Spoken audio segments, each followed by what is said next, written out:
Hi there. Thank you. This was an amazing panel. My name is Lynn Hazen. I'm an executive recruiter, so I'm in the talent business.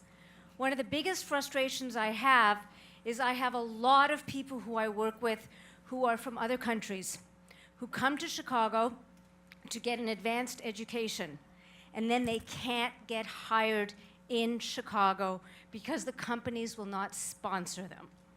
Could you tell me about what your philosophies are about sponsoring these incredible people so they don't go back to India or China or other countries and take their American education with them and then whip us in the face with it? Yeah, so we've got to, right? We've got to find ways, and I know that there's a lot of really amazing work being done with companies. I think that part of simplifying the process, companies like Visa Now, which is another Chicago company as well, which is now called Envoy. There's just so many different ways around, just having the legal infrastructure support that, but companies committing to that, universities committing to that. Of course, we need the public side of this, not just at the city level, which we are fortunate to have, but really the national level as well, which makes it challenging.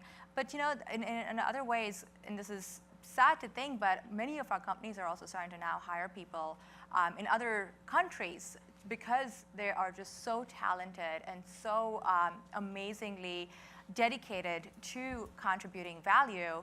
But one way or another, it's really on companies to find a way to ensure that the brightest minds are staying in Chicago, or at least being employed by companies in Chicago. I think one thing I'm going to add to that too, only because historically at Thinkorswim in particular, we hired a number of individuals and applied for this, and it's an arduous process. And so if there is something that can be done, even with your firm, to simplify that process for companies and educate them what that looks like, that's something that can be incredibly powerful, to basically say, here, I have an amazing candidate, and this is the process you need to go through. This is what you need to do. So sort of educating the companies, I think, can also be very helpful. So just my 2 cents. Yeah. I've always done, H-1B sponsorship, and I actually view it as a arbitrage. If other companies aren't doing it, they're missing out on talent. And I don't think it's a coincidence that all of us sitting up here saying, yeah, we do it because, it's all about talent. And if you have better talent, you're going to win. And the companies that aren't doing it are just missing out. They're losing competitiveness, and they're going to compete with companies that do, and they're less likely to succeed if they don't.